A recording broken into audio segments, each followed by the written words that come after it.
Oi, gente! Tudo bem? A gente está aqui para mais um episódio da nossa jornada de profissões. Espero que vocês estejam gostando dos episódios anteriores. A gente está tocando aqui com profissionais de diversas áreas. O objetivo é que a gente possa diversificar ao máximo para que vocês possam se sentir assistidos e tomar uma decisão mais assertiva na carreira de vocês. Hoje a gente está aqui com a professora, pós-doutora, na verdade, Leandra Batista. Leandra, desde já, muito obrigado. Tá? Leandra é professora pesquisadora da UFRJ, então a gente tem hoje aqui alguém de muito gabarito para conversar com a gente sobre estudo, de fato, além de ter estudado muito, é professora, incentiva o estudo, então eu queria que vocês prestassem bastante atenção na história, da trajetória de vida, de estudo, de carreira, de profissão, para que vocês possam se inspirar cada vez mais. Então, Leandra, dá um oi para a galera. Olá, todo mundo. Obrigada, Felipe, pelo convite. Para a gente, né, como professor, é sempre um prazer estar conversando, estar em contato com os alunos e conversar sobre carreira. Eu acho que é um momento ideal. A gente assiste muitos alunos chegando à universidade completamente perdidos. E a universidade, por exemplo, a UFRJ em particular, ela oferece muitos cursos, né, cursos bem diversos. E eu acho que isso é essencial, o aluno ter esse tipo de suporte de vocês. Eu acho que é um diferencial aí do colégio, do trabalho de vocês. Parabéns. Caraca, bacana, já começamos sendo elogiado, que legal. Leandra, vamos lá. Voltando na sua vida de aluna de ensino médio, tá? Vamos fazer um pouquinho aqui de uma evolução da carreira para a gente entender um pouquinho de como é que foi isso. Você como aluna, você sempre quis seguir essa carreira de biomedicina ou passou outra coisa pela cabeça? Como é que foi? Bom, voltando bem, né, até antes do ensino médio, na verdade, eu sempre fui uma criança muito decidida, assim, para essas coisas. Então, eu tinha muito uma vontade, na verdade, não era biomedicina, eu tinha uma vontade de fazer medicina. Eu gostava muito de doenças, da coisa dos tecidos, células, órgãos. Então, isso me fascinava, a fisiologia humana, de uma maneira geral. Isso desde pequenininha. E eu não, sendo bem honesta, eu não imaginava que eu ia virar professora. Eu ia me tornar professora. Até sempre engraçado, curioso. Até porque eu sempre estudei muito, né? Os meus amigos de escola sempre foram na minha casa, minha mãe gostava de recebê-los, e eu dava aula para eles, ajudava. Esse é o caminho, né? O caminho é mais ou menos esse. Sim. Não imaginava que eu ia fazer isso profissionalmente, tá? Então, eu tinha muito esse foco, assim, de trabalhar com a fisiologia humana. Eu gostava muito, eu adorava as aulas de biologia. As aulas de biologia, para mim, eu acho que o meu professor de biologia, nesse sentido, foi essencial para a minha escolha de carreira. Ele era investigativo, ele tinha uma pegada diferente dos outros professores mesmo. E aí, o que aconteceu comigo? O meu colégio, eu fiz um colégio militar, aqui na Ilha do Governador, que é o Newton Braga. Ótimo colégio. Oi? Ótimo colégio. Ótimo. E ele oferecia um curso técnico no 2º grau de enfermagem. E aí eu resolvi fazer, porque tinha relação, né? Uhum. E meu pai tem formação técnica, então ele estimulou nesse sentido. E aí foi muito bom para mim, foi um aprendizado muito legal. A gente faz estágio, né? Um profissional. E eu descobri que eu não queria fazer medicina. Legal. Então, serviu para eu perceber que eu não queria passar os meus dias em hospitais, lidando com gente doente, que o que me empolgava mesmo era saber como as coisas funcionavam, né?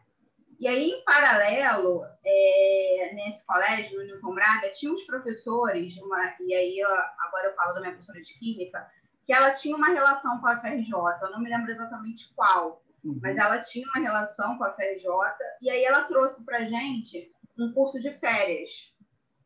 E, curso de férias, que chato, vou estudar nas férias. Mas eu era meio assim mesmo, sempre fui, até hoje eu sou meio assim. Eu gosto de estudar, não tem jeito. E aí ela trouxe, e era para passar uma semana no laboratório de pesquisa. Que legal. E aquilo me encantou, eu apliquei, né? e conseguir ser selecionada é uma disputa grande.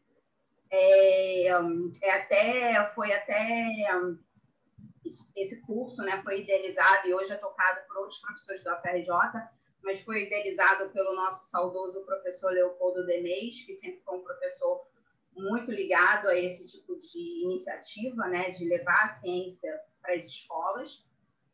E aí eu me encantei. Foi assim, é um curso que você não chega lá e fica ouvindo coisas. Na verdade, eles te fazem perguntas e você, como aluno, tem que responder e responder na bancada do laboratório. Então, eles te dão lá os reagentes e aí você vai respondendo. E aquilo ali me encantou demais. Eu fiquei com aquilo ali. Eu até fiz um segundo curso. Eu pedi, pelo amor de Deus, depois para fazer um segundo curso, eles deixaram. E aí eles brincavam até comigo no curso. Nossa, você vai ser cientista. Ou então cirurgião. Porque eu também gostava muito de abrir os cobaias e ficar ali olhando, enfim. E aí aquilo foi muito importante. Porque antes disso, eu não tinha nenhum contato com a FRJ. O único contato, e nem com carreiras, na verdade, o único contato que eu tinha é que a UFRJ na Ilha do Fundão, eu sempre morei na Ilha do Governador.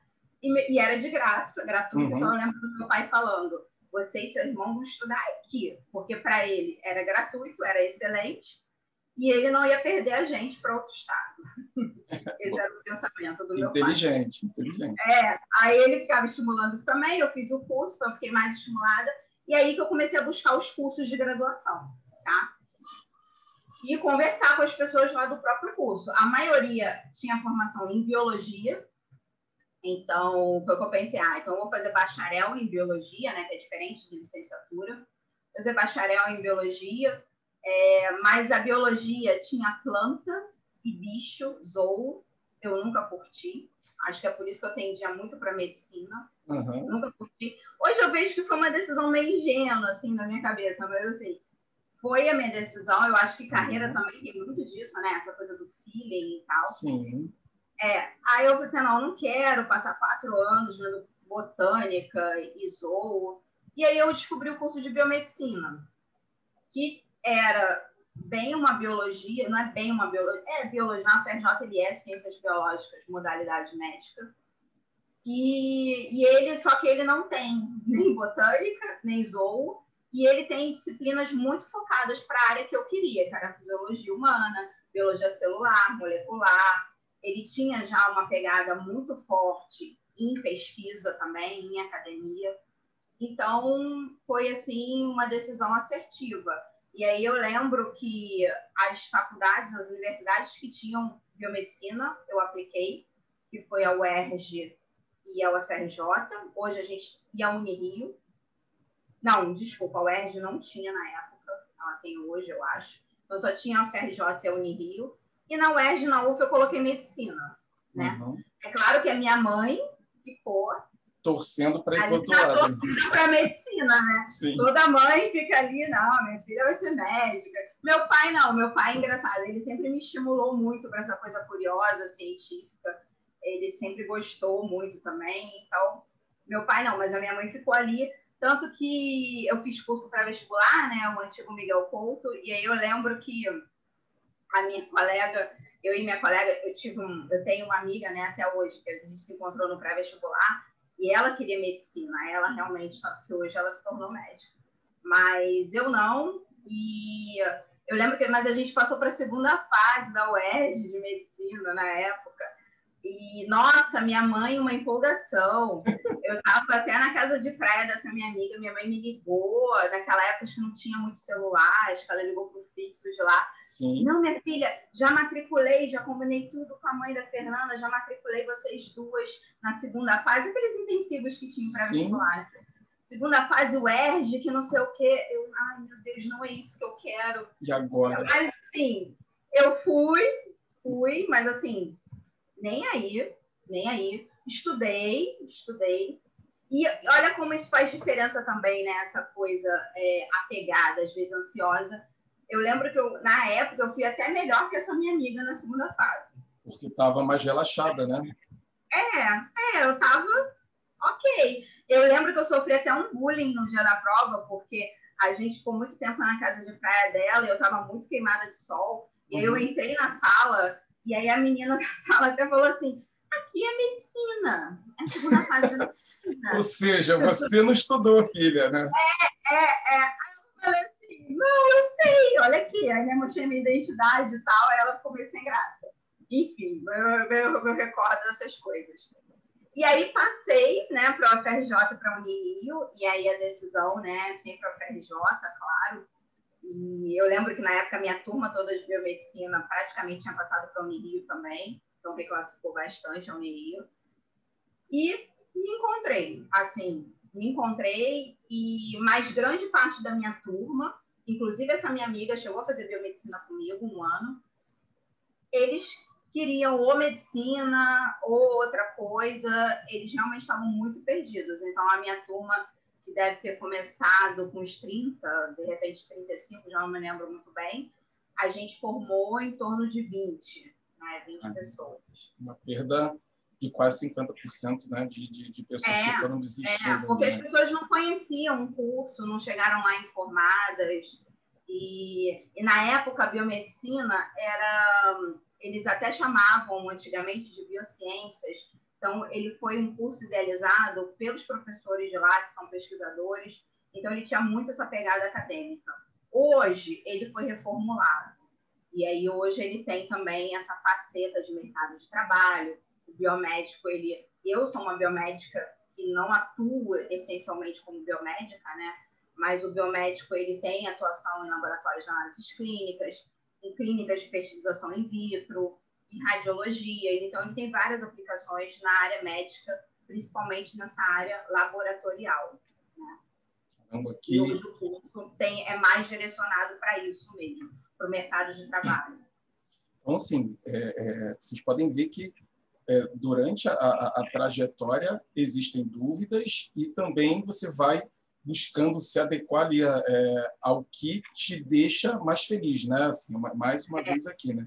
Eu sempre fui assim, eu pensava, o que eu me vejo fazendo para o resto da minha vida? Acaba que a gente não faz a mesma coisa para o resto da vida, né? Mas imaginar que você vai passar um tempo, né, da vida fazendo, como, por exemplo, eu formado em História, estou aí como professor quase 20 anos, hoje não atuo mais, tenho outra atuação, mas dentro do ambiente educacional, que foi importante, né? Que sem essa base não conseguiria atuar onde eu estou atuando hoje. Então, assim, buscar onde a sua felicidade está. Você vê, um monte de gente quer ser médico, ela poderia ter conseguido passar, teria nota para passar, mas não era isso que ia deixar feliz, né? E aí, pelo visto, é uma profissão que é uma base importante para que o médico possa trabalhar, porque sem as pesquisas, sem a atuação prévia, o médico não consegue fazer absolutamente nada. Ou seja, você é essencial para que o biomédico é essencial para que a atuação do médico possa existir. É mais ou menos por aí mesmo? Isso. Tanto no mercado de trabalho, né, quando a gente pensa nessa área de laboratório, e isso bombou muito com a pandemia também, né? Porque, por exemplo, o método de diagnóstico, né, que é o real-time PCR, né, que é a análise molecular para você detectar a infecção. Isso é essencialmente trabalho do biomédico, né? Isso a gente aprende durante a universidade a executar essas técnicas e outras técnicas. Então, ele é essencial nesse sentido, no dia a dia, né, da rotina médica, mas também no desenvolvimento tecnológico, né? Então, hoje eu trabalho com médicos, né, e em diversos projetos, e existe essa complementação, né? O médico, ele não tem essa formação de pesquisa, de laboratório. Uhum. Eu brinco, né? O médico mal sabe o que é uma célula. Uhum.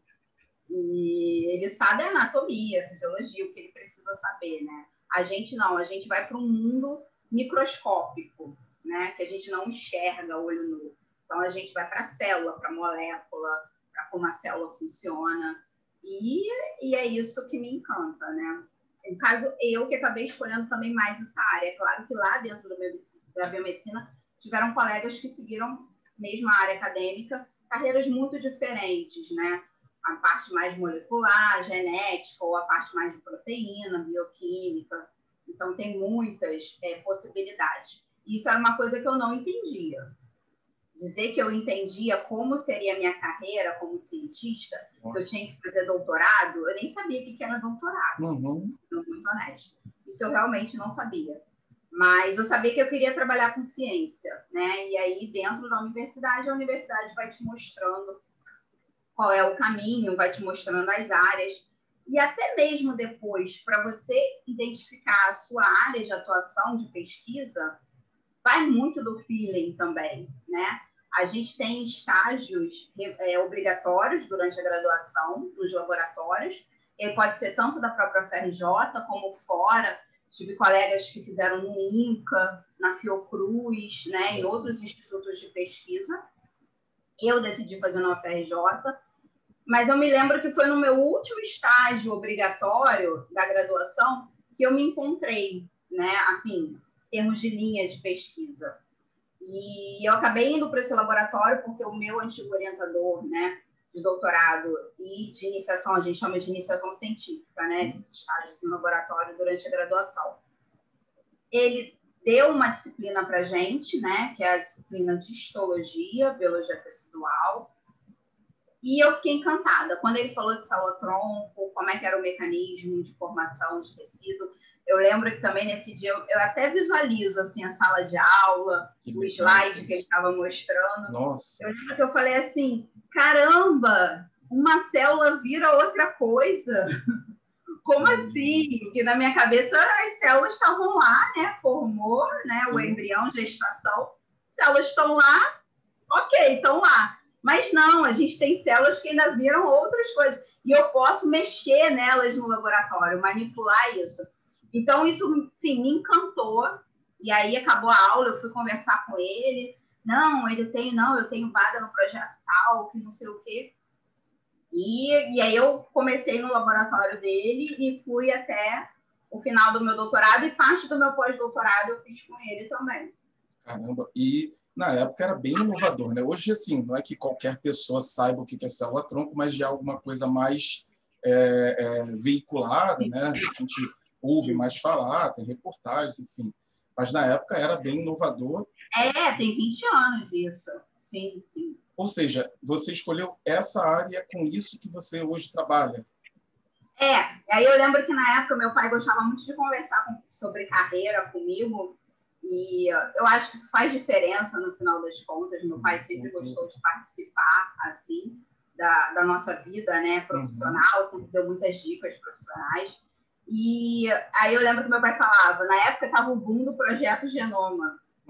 Aí meu pai falava, não, você tem que fazer isso, olha aqui, isso aqui que tá bombando, genética. É o pai, mas eu não gosto, eu já fiz disciplina disso.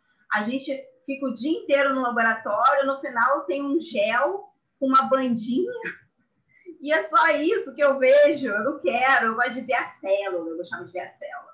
Eu quero ver a célula, eu quero ver o tecido, eu quero ver, né? Porque aí engraçado, curioso, né? Volta naquela vontade de entender a fisiologia humana, né? Ou como o nosso corpo funciona e tal. E eu falava para ele que não, eu não queria. E ninguém falava isso, como você falou, ninguém falava de célula-tronco. E eu falei assim, não é isso que eu quero essa outra área. E no final das contas, o curioso é que eu ter seguido essa área me ajudou muito a passar no concurso. Por quê? Porque, na época, era uma área de concurso pouquíssimo concorrida. Porque a maioria dos cientistas, pesquisadores, a maioria dos projetos de doutorado eram focados justamente nessa área genética, molecular. Que estava bombando bastante naquele momento, né? Exatamente.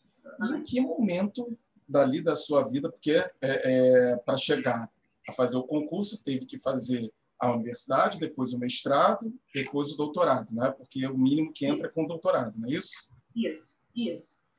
A minha carreira foi um pouco diferente, porque eu acabei a iniciação, então, em 2004, e aí, né, a graduação, me formei, e aí eu fiz a seleção de mestrado.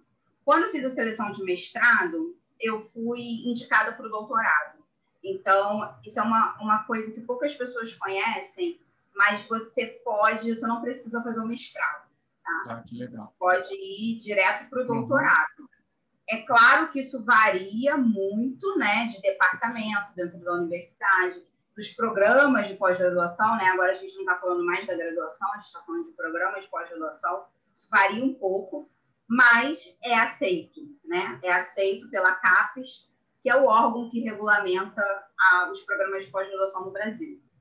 E aí eu fui indicada, e na época eu fiquei meio receosa, eu já até tinha bolsa de mestrado, e aí esse mesmo orientador, né, ele sempre foi muito visionário, ele falou, olha, isso é uma decisão sua, mas é uma oportunidade boa, né, interessante, você não precisa do mestrado. E aí minha dúvida principal era porque eu tinha colegas já agora do laboratório, né, então o laboratório durante a graduação, para quem escolhe, né, fazer iniciação científica, vira o seu ambiente de trabalho, né? E eu recomendo, mesmo a gente lá na UFRJ tem programas muito bons, porque, por exemplo, meu irmão é engenheiro, empresário, e fez iniciação científica, tá? Então, não é porque você vai seguir carreira acadêmica, é uma experiência de você desenvolver esse pensamento crítico da ciência, tá? Então, é interessante nesse aspecto para qualquer carreira. E, para mim, era a minha carreira, né? Porque eu queria seguir a carreira acadêmica. E aí, dentro do laboratório, os meus colegas, tinham colegas que já faziam doutorado, e com o mestrado, eles conseguiam dar aula em faculdade particular. Verdade. Então, fazia uma grana a mais, né? E a carreira também tem um pouco disso, né? Essa carreira acadêmica, eu acho que se a gente for pensar numa desvantagem, a desvantagem é que você acaba vivendo de bolsa um bom tempo, né, de formação. Pensa, se você for fazer graduação 4 anos, mestrado 2 e doutorado mais 4, já são 10 anos da vida vivendo de bolsa, né? Então, eu tinha isso. Eu falei assim, nossa, mas aí eu vou perder essa oportunidade de dar uma aula em faculdade particular, de complementar aqui o que eu estou ganhando. A bolsa até hoje a bolsa é baixa, não é um valor legal. Mas aí eu pensei, eu falei assim, quer saber? Eu não quero dar aula, eu não quero ser professora, na época eu não queria ser professora. Eu quero ser professora, eu quero ser cientista, pesquisadora. Eu vou nisso. Dane-se, eu vou direto para o doutorado. E aí, de novo, me ajudou de novo no concurso, porque eu acabei o doutorado em 2008, defendi a tese, e foi justamente na janela do projeto Reúne, do antigo governo Lula, né, que tinha aquele projeto de expansão das universidades federais. Então, foi aí que foi criado o campus, né, que eu atuo hoje. Então, foi uma época que a universidade nunca viu na vida. Eram muitos concursos, então muitas oportunidades. Se eu tivesse feito mestrado, eu não ia ter tempo, entendeu? Quando pegar essa janela. Eu estaria ainda fazendo doutorado. Mas é aquilo, eu não tinha noção nenhuma, ninguém tinha noção nenhuma. Quando eu entrei para o doutorado, a universidade ainda estava bem ruim, assim, né? A universidade, infelizmente, ela meio que acompanha a tendência dos governos, né? Quando a gente pensa nas federais do presidente, né? A política ali que está atuando, então ela estava bem ruim e com empregabilidade baixa, enfim. Mas eu resolvi arriscar, essa aqui foi a verdade, eu arrisquei. E aí, uma vez que eu arrisquei, eu não olhei para trás, né? Eu arrisquei e fui. E aí ainda surgiram alguns problemas na época com a bolsa, enfim, ainda tive alguns contratempos no início do doutorado, mas valeu a pena, hoje eu posso falar que valeu a pena. Realmente não tinha porquê eu ter tido aquele tempo de mestrado.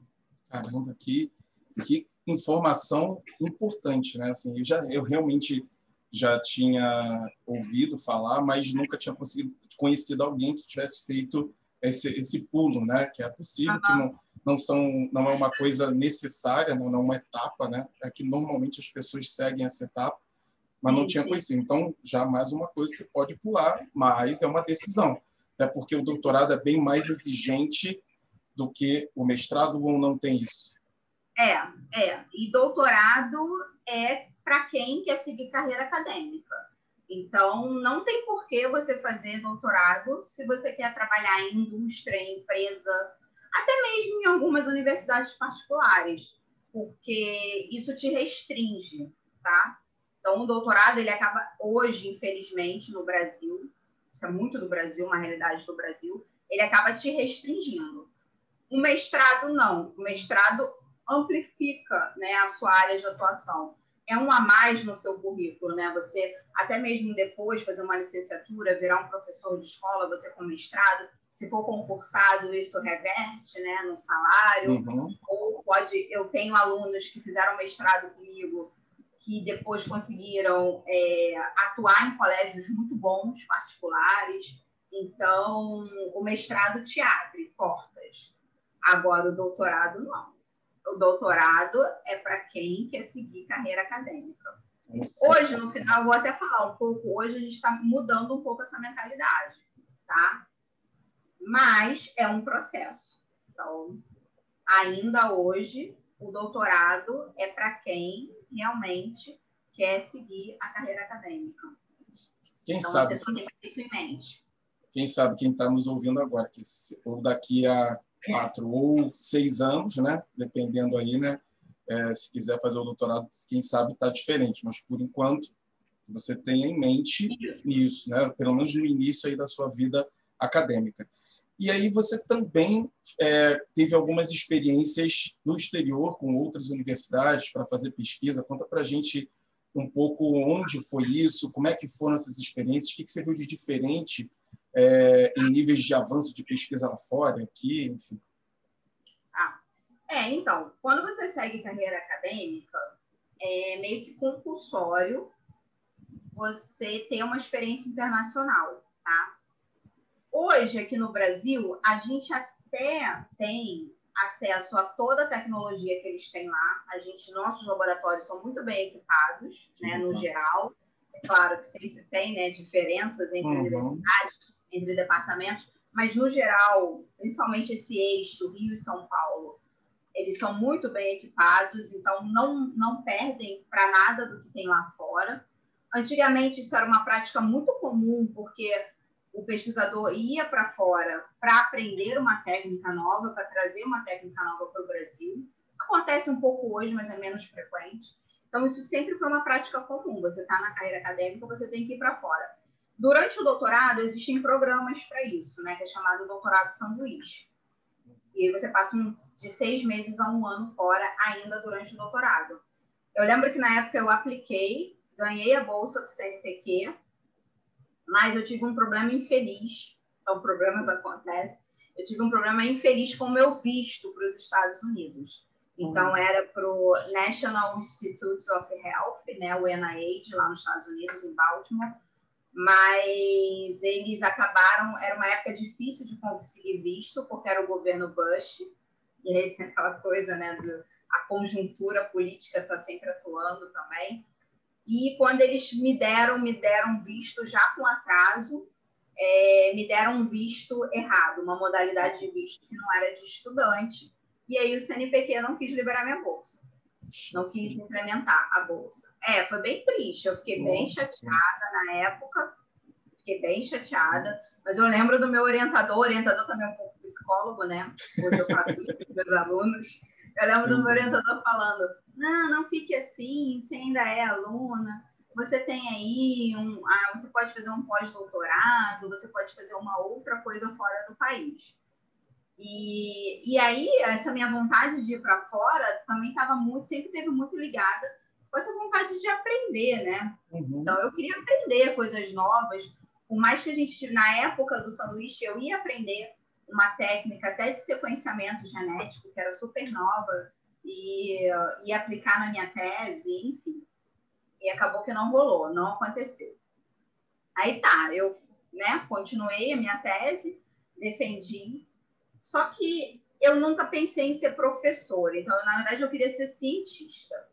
E esse meu orientador, ele sempre foi empreendedor. Ele era empreendedor numa época que não estava esse boom de empreendedorismo, né? E ele estava montando uma empresa em Petrópolis de terapia celular, que é a aplicação do que a gente faz. Então, a gente pega a célula-tronco e utiliza para curar doenças, né? Para pelo menos curar parcialmente aquela doença e diversas doenças. E isso sempre me encantou. E eu comecei a ter contato com essa empresa já no doutorado. Eu transferi algumas técnicas para lá de protocolo. E aí, o meu plano era ficar lá nessa empresa, tá? Uhum. Eu acabar o doutorado, eu ia ficar nessa empresa. Não queria ser professora, não queria ser acadêmica. Era muito chato, os professores só pensavam em pesquisa na época, né? Uhum. Só pensavam em pesquisa básica que a gente chama de pesquisa de que só gera conhecimento, né? E eu não queria, eu queria aplicar o conhecimento. E eu não queria. E aí eu fiquei nessa empresa um tempo. Em seguida eu fui para o Inmetro, né? O Inmetro, que é o Instituto Nacional de Metrologia, né? Qualidade e Tecnologia. É uma coisa legal também de falar. As pessoas acham que é só para regular brinquedos, né? No Fantástico. Mas, na verdade, o Inmetro é muito mais do que isso, né? E ele estava começando, no final do meu doutorado, ele estava começando a área biológica, né? Então, depois dessa empresa, eu cheguei a ficar um tempo no Inmetro e abriram os concursos. Nessa altura, eu queria ainda ir para fora do país, mas eu ainda não tinha contatos, né, para isso. E abriu o concurso. E aí o salário era maior que a minha bolsa de pós-doutorado. E aí eu pensei, cara, é um trabalho. Isso. Não é isso que eu pensei. Não pensei em dar aula, orientar a minha vida inteira. Eu lembro, se você pegar meus agradecimentos de tese tem isso, né? Aquela parte de agradecimentos. Uhum. Na época, eu trabalhei com 2 alunas de graduação, que era iniciação científica. Eu fazendo doutorado e elas fazendo iniciação científica. Eu até agradeço elas, assim, minhas primeiras e únicas alunas. Tipo assim, acabei por ali, né? É engraçado, né? E quero aluno e tal. Mas aí apareceu, né? Na época, era o projeto Reúne, era um campus novo em Duque de Caxias, né? Em Xerém, né? E tinha essa pegada mais tecnológica. Então, na verdade, aquele campus da UFRJ, ele estava sendo criado lá em Xerém, porque o Inmetro estava em Xerém. Então, ele já nasceu dentro de uma parceria, e eu estava ali no Inmetro, né, começando essa área de biologia no Inmetro, e aí eu pensei, tem tudo. Aí o meu orientador falou, tem tudo a ver e tal, você não vai trabalhar com pesquisa básica, já é um outro tipo de pesquisa mais aplicada, o Inmetro tem muita ponte com indústria. Aí eu pensei, e aí foi uma época, e agora, que eu estudei, foi a única época da minha vida que eu estudei mais do que no pré-vestibular. Então, pré-vestibulando estuda muito, mas quem vai fazer concurso para professor também é pior. Eu lembro que o Daniel, a gente já era casado, o Daniel virou para mim e falou assim, você está exagerando. Tipo, você só estuda. Eu falei assim, não, eu não estou exagerando, você não sabe como é o concurso. Eu não estou exagerando. Sim. Então, eu realmente não estava exagerando. Eu estudei muito, muito mesmo. E acabei entrando, né? E aí acabei entrando de uma maneira precoce também. Assim como eu fiz o doutorado precoce, eu entrei para professora precoce. Eu entrei com 29 anos. Caramba, normalmente as pessoas entram com 40, que é a idade que eu estou hoje, né? Ou um pouco menos. Mas eu entrei com 29, menos de 30. E aí? E a experiência internacional, né? Agora eu entrei no concurso. Aí eu falei assim, eu poderia ter acomodado, mas assim, eu não acomodei, isso sempre foi uma vontade muito grande minha. E eu esperei o que a gente chama, né, de tempo probatório, que é um tempo que você tem ali no início, né, do funcionalismo público, você não pode ir para fora.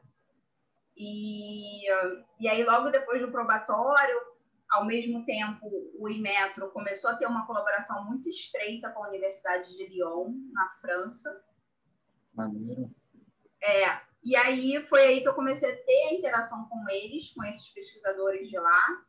Cheguei aí, eu fui uma vez, a gente foi num congresso na Itália, então eu também sempre procurei muitos congressos internacionais, tá? A maior parte deles eu consegui ir com fomento, né? Com alguns projetos de pesquisa, que você, uma vez que é professor, uma vez que você tem doutorado, você também é elegível a pedir fomento para desenvolver sua pesquisa, né? Lógico, sim. Então, e aí eu sempre busquei esses congressos também. Aí eu lembro que a primeira vez que eu fui em Lyon, a gente foi num congresso em Gênova, na Itália, e aí esse pesquisador de Lyon, sênior, né, de lá, falou para mim, não, você tem que dar um pulo lá, que você tem que conhecer a nossa equipe, nosso laboratório, para a gente começar a trabalhar junto. É super perto, é um pulo onde você está na Itália para lá para Lyon. Imagina. Depois eu descobri que não era bem um pulo. Lógico. Era meio complicado, porque eu tinha que pegar trem, enfim. Mas nisso o Daniel sempre me apoiou muito. Então, na época, a gente já tinha o Hugo, já tinha meu filho, e o meu filho pequeno, e a gente lá. Meu filho super exausto, já de 15 dias de viagem internacional, mas a gente ficou para ir para Lyon, conheceu o pessoal lá, o laboratório. E aí foi uma colaboração que foi dando certo, né? Então, eu conheci eles, depois eu ainda voltei em uma outra oportunidade por menos tempo. E aí eu resolvi, em 2017, ficar 3 meses lá. Então, em 2017, eu fiquei 3 meses lá, desenvolvi um projeto na minha área, né, de célula-tronco, de tecido adiposo, de gordura, junto com outro projeto que a gente estava desenvolvendo também de engenharia de cartilagem, né? Então, gerar esse tecido de cartilagem no laboratório, que é uma linha que eu sigo até hoje. A gente estava fazendo umas análises ômicas, né, complementares lá, mais moleculares. E aí foi uma experiência bem legal. Fiquei um tempo com a minha família, um tempo sem, e voltei, tá? E aí voltei, mas continuei com a colaboração lá com eles. Eu acabo tendo também outras colaborações internacionais que chegaram até a gente colabora, e isso é muito importante, tá? E hoje eu estou me preparando para, no final do ano, passar mais tempo e fazer um pós-doutorado agora mais longo, de 2 anos fora do país. Que legal. E são sempre muito enriquecedoras, né? Porque você, como você falou, a gente tem tecnologia para desenvolver bastante coisa, né? Ser inovador aqui no Brasil, diferente daquilo que muita gente pensa ou que já foi no passado, mas trocar com qualquer cultura que seja sempre muito enriquecedor, né? Leandra, para chegar no final aqui da nossa entrevista, uma pergunta que eu sempre faço para aquelas pessoas que tiveram uma experiência profissional no exterior. Você viveu algum perrengue lá fora que o maior ou que você possa contar para a gente? Olha, eu vou falar uma coisa que o Daniel sempre falava. Ai, que droga, a gente está na França, esse povo fala francês. É difícil. A gente se prepara, né? É uma coisa importante. Eu, por exemplo, o curso de inglês é essencial, acho que para todas as profissões hoje, né? Essencialmente para a área acadêmica. Então, o curso de inglês foi uma coisa que eu acabei não fazendo na minha época de estudante de ensino médio. Eu fiz já na graduação e eu tive que correr muito atrás, fazer muitos intensivos para conseguir me comunicar, escrever. As nossas publicações são todas em língua inglesa, né? São em revistas internacionais. Então, você vai no congresso internacional, você tem que falar com as pessoas. Então, isso é essencial, né? E aí eu me preparei a vida inteira no inglês. E aí acabei desenvolvendo esse laço que vai continuar aí com a França. Cheguei a fazer francês no meu doutorado, porque o doutorado ele exige uma segunda língua. Eu esqueci de comentar isso. Além do inglês, né? Na minha época, o meu programa, assim, hoje a gente tem programas mais flexíveis de pós-graduação, mas o programa que eu fiz exigia você entender, você podia optar. Eu optei pelo francês. Você podia optar por outros, mas você tinha que fazer uma prova de uma segunda língua, quer dizer, terceira língua, né? Além do inglês. E já fazia prova de inglês na seleção. E aí, eu até sabia um pouco, então eu fiz esse curso. Até hoje eu entendo um pouco, mas é uma língua que você não pratica, né? Não vai falar com quem, né? Inglês. Não, você não vê língua, você não vê filme, você não vê série. Hoje, com Netflix, eu até busco ver séries em francês. Deixa eu colocar aqui rapidinho. Mas, enfim, é isso. E aí, essa foi uma dificuldade. De cara, assim, foi a principal dificuldade. Mas fora isso, eu acho que isso é um mito.